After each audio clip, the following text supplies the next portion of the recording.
কন্যাশ্রী প্রকল্পের টাকা আত্মসাৎ করার অভিযোগ উঠেছে স্কুলের সহকারী প্রধান শিক্ষকের বিরুদ্ধে। মালদহের মানিকচকের এনায়েতপুর উচ্চ বিদ্যালয়ের ঘটনা। মানিকচক থানার দ্বারস্থ হয়েছেন প্রধান শিক্ষক এবং সেই স্কুলেরই সহকারী প্রধান শিক্ষকের বিরুদ্ধে এই অভিযোগ উঠেছে যে কন্যাশ্রী প্রকল্পের টাকা আত্মসাৎ করেছেন তিনি। কন্যাশ্রী প্রকল্পের জন্য যে টাকা বরাদ্দ করা হয় ছাত্রীদের জন্য, সেই টাকা আত্মসাৎ করার অভিযোগ উঠেছে স্কুলেরই সহকারী প্রধান শিক্ষকের বিরুদ্ধে এবং এই ঘটনাকে কেন্দ্র করেই চাঞ্চল্য ছড়িয়েছে মালদহের মানিকচকের এনায়েতপুর উচ্চ বিদ্যালয়ের ঘটনা।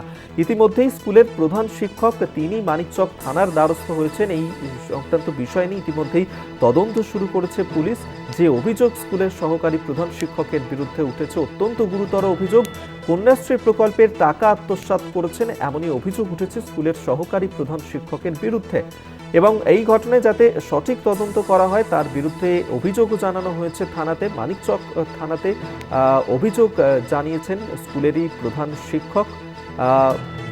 মালদার মানিকচকের এনায়েতপুর উচ্চ বিদ্যালয়ের এই ঘটনা, সেখানেই কন্যাশ্রী প্রকল্পের টাকা আত্মসাৎ করা হয়েছে বলেই অভিযোগ উঠেছে স্কুলের সহকারী প্রধান শিক্ষকের বিরুদ্ধে। আপনাদেরকে আরেকবার জানিয়ে রাখবো, কন্যাশ্রী প্রকল্পের টাকা আত্মসাৎ করার অভিযোগ উঠল স্কুলের সহকারী প্রধান শিক্ষকের বিরুদ্ধে। মালদহের মানিকচকের এনায়েতপুর উচ্চ বিদ্যালয়ের ঘটনা। মানিকচক থানার দ্বারস্থ হয়েছেন প্রধান শিক্ষক।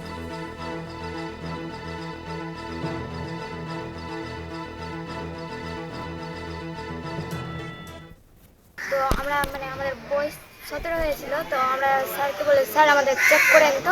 তো স্যার চেক করেছে, তো আমাদের 2021 সালে টাকা উঠে নিয়েছে। কতজনের হয়েছে এরকম? এরকম 12-13 জন। কোন স্কুলের ছাত্রী তোমরা? Enayetpur high school. আমাদের যে K2 এর টাকা পাবো ওটা আমাদের ফেক অ্যাকাউন্ট করে তোলা হয়ে গেছে। কে তুলেছে? এটা তো আমরা হেড স্যার যাচাই করেছিলেন, তো ওটাতে নাম দেখালো সুনন্দ স্যারের। কিভাবে জানতে পারলে তোমাদের টাকা উঠে গেছে? আমাদের যখন বয়স পড়তে যাচ্ছে তো আমরা চেক করার জন্য গেলাম। তো এবার হেড স্যারকে বললাম যে স্যার আমাদের এরকম এবার স্যার যাচাই করে দেখলেন যে আমাদের ফেক অ্যাকাউন্ট করে 2021 সালে টাকা তোলানো হয়ে গেছে। আমি 2019 সালের জুলাই মাসে হেডমাস্টার হিসেবে এখানে জয়েন করি। তখন সবে নতুন, আমাদের এই বিষয়গুলো অত জানা ছিল না। আর 20 শুরুতে লকডাউন হয়ে গেল। আমি জয়েন করার আগে সুনন্দ মজুমদার মহাশয় এখানকার অ্যাসিস্ট্যান্ট টিআইসি ছিলেন। আমি জয়েন করার পর উনি অ্যাসিস্ট্যান্ট হেডমাস্টার হন। এখন উনি অ্যাসিস্ট্যান্ট হেডমাস্টার পদে আছেন।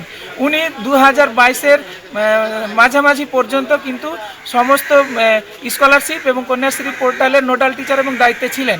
এই অনলাইন পোর্টাল থেকে ডাউনলোড করে দেখা যাচ্ছে এই সমস্ত মেয়েদের যে K2 ফর্ম আপলোড করা হয়েছে, সেখানে ডিক্লারেশন ফর্মে সুনন্দ মজুমদার মহাশয় তার অ্যাসিস্ট্যান্ট হেডমাস্টার সিল দিয়ে সই করেছেন।